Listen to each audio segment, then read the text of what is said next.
Hello Internet and welcome back to a new edition of Jared Stumbles Through. Today, we make our yearly incursion into a Metal Gear Solid game as now we embark to the past and play Metal Gear Solid 3 Snake Eater. Eventually we're going to play all these games. This is going to take a year-by-year basis. So this is the furthest in the timeline, at least in the past, that any of these games go. So now we're going to tell the origin of one big boss. And to do that, we're going to start and play the game.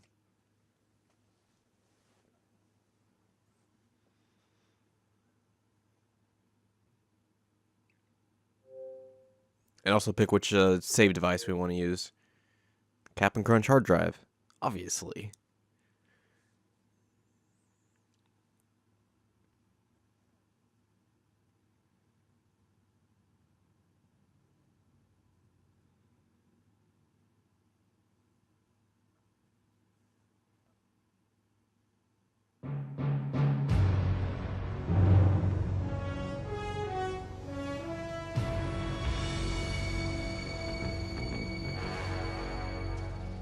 What a thrill, with darkness and silence through the night. What a thrill, I'm searching and I'll melt into you. What a fear in my heart, but you're so supreme. I give my life, not for honor, but for you. In my time,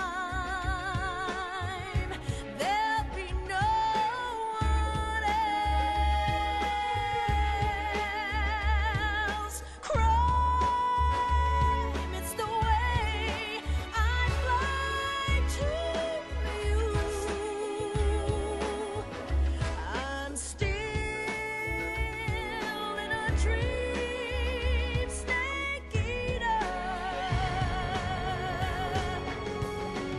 Someday you go through the rain, and someday you'll feed on a tree frog. It's ordeal, the trial to survive. For the day we see new light,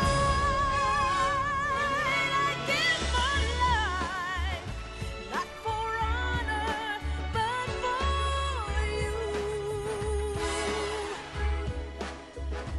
In my time,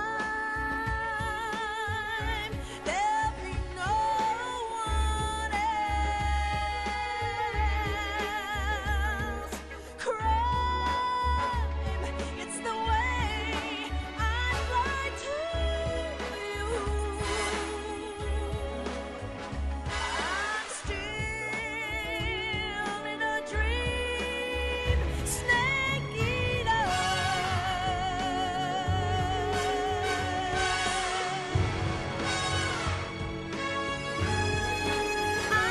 I'm still in a dream, Snake Eater.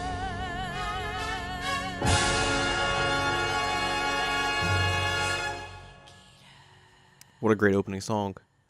What a great opening song that is. It really just sets a tone for this game in like more ways than one. Alrighty.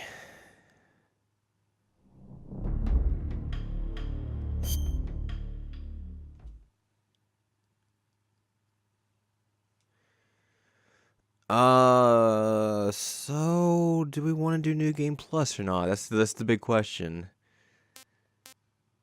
Because I'll have a bunch of camouflage, and it'll make the game easier, but we haven't necessarily done that with the other games. So we're gonna pop on we're just gonna do new game. And this is what it tells you that when you hit new game, it's like, hey, do you like Metal Gear Solid 1? Do you like MGS2? Do you like MGS3? Or are you playing this for the first time? There's an Easter egg if you pick one of these, and I'm gonna pick MGS2 because this is the Easter egg one. And plus, it's the best game in the series. Come on. We'll play on normal. Probably get destroyed because I've played this game a bunch, but it's a middle of the road MGS game for me. After the So end of World War II, the world was split into two, East and West. This marked the beginning of the era called the Cold War. I don't remember like all of the little secrets or like all the areas to a T like I do with like 2 or 1. So that might be a problem. That might not be. Who knows? I guess we'll just you know, we'll wait and see.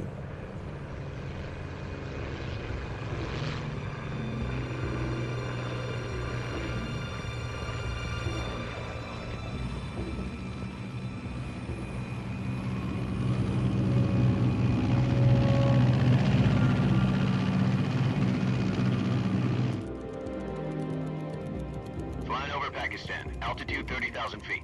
Approaching Soviet airspace. 20 minutes to drop off. Commencing internal depressurization. Equipment check. Arm main parachute. All right. You ready to go? Drop zone still showing a high pressure mass. Cav okay. Good. We've got high visibility.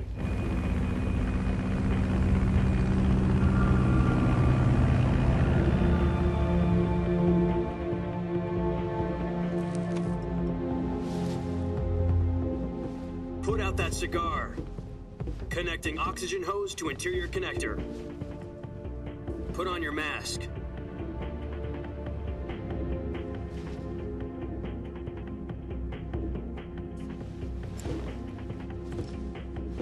Does this panty waste know what he's doing? Approaching release point. 10 minutes to drop off. Hey, are you deaf? He said put out the cigar and put on your mask.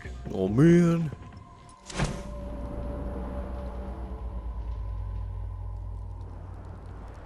Slow motion cigar throw.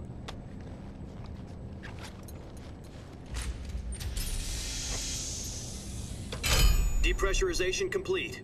Checking oxygen supply. 6 minutes to drop off. Opening rear hatch.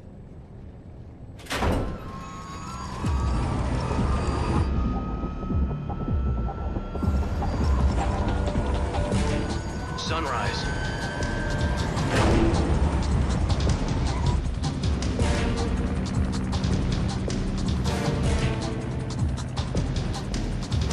External temperature minus 46 degrees Celsius. 2 minutes to drop off. Stand up. You'll be falling at 130 miles per hour. Try not to get frostbite from the wind chill. 1 minute to drop off. Don't worry, I've got Look like to the rear. 1 layer of clothes on. Bail up, Arnold. This is one for the history books. The world's first Halo jump. Now Halo's not gonna come for another 40 years. 10 seconds to drop off. Stand by. Status okay. All green. Prepare for drop off. Countdown. 5, 4, 3, 2, 1. Spread your wings And fly. God be with you.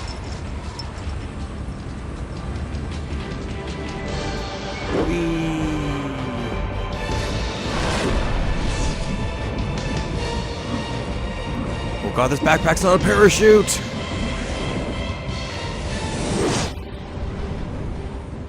Up later.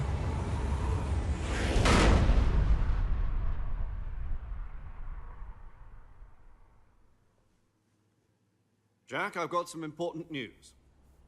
The head of the CIA has finally given us the green light for the Virtuous mission.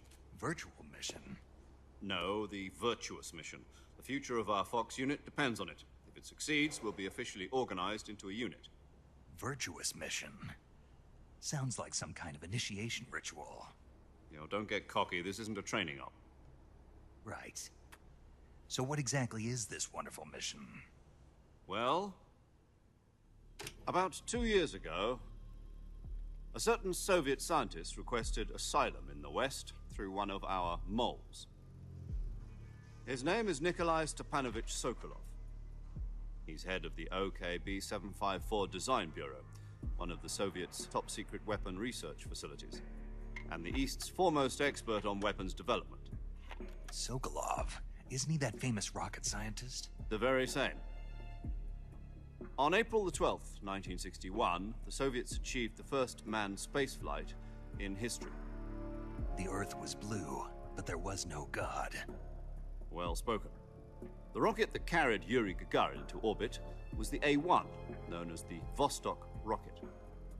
Sokolov is said to be the man most responsible for the multi-engine cluster used in that rocket. After Gagarin's flight, Sokolov left rocket development to become the head of the newly established Design Bureau. From a lowly technician to head of a design bureau, that's quite a success story, so why do you want to defect? It seems he'd become afraid of his own creations. Afraid? Call it a crisis of conscience. And for that, he left his country and his family behind and went over the fence? Not exactly. One of his conditions was that his family was also to be taken safely to the west. We used a mole to get the family out first and succeeded in sneaking Sokolov over the Berlin Wall shortly afterwards. I was the one who conducted the operation. The security on the eastern side was still full of holes back then. Then what? We got Sokolov over in one piece, but the whole ordeal had left him exhausted, and we checked him into a hospital in West Berlin.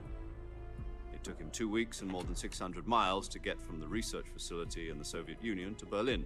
He was in no condition to say anything coherent. And it was only a week later that we had something much bigger on our hands. The Cuban Missile Crisis. October the 16th, 1962, President Kennedy received word that the Soviets were in the process of deploying intermediate-range ballistic missiles in Cuba. The President demanded that the Soviets dismantle and remove the missiles. At the same time, he announced a naval blockade to prevent further missile shipments from reaching Cuba. But the Soviets didn't back down, instead placing their armed forces on secondary alert. Soviet transport ships carrying missiles continued on course towards Cuba. US and Soviet forces went on alert for an all-out nuclear war. Frantic negotiations were conducted through the UN's Emergency Security Council and unofficial channels to end the hair-trigger standoff. Finally, on October the 28th, the Soviet Union agreed to remove its missiles from Cuba, and so the world avoided a nuclear holocaust. But in order to get the Soviets to pull their missiles out, we had to make a deal. You mean the one where the US agreed to remove its IRBMs from Turkey? No. The Jupiter IRBMs deployed in Turkey were obsolete, and we were going to get rid of them anyway. They had no strategic value whatsoever to either the US or the Russians. The Turkey deal was a ruse, a cover story that was fed to the other intelligence agencies around the world. So what did the Russians really want? Sokolov. They wanted us to return Sokolov. You mean the Soviets pulled out of Cuba just to get their hands on Sokolov? That's right. What the hell was he working on? At the time, we had no idea. We were running out of time. It was either give up Sokolov or risk full-scale nuclear war. In the end, we had no choice.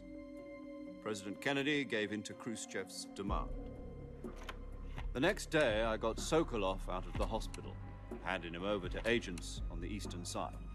Sokolov kept on screaming, "Save me," until he disappeared from my sight.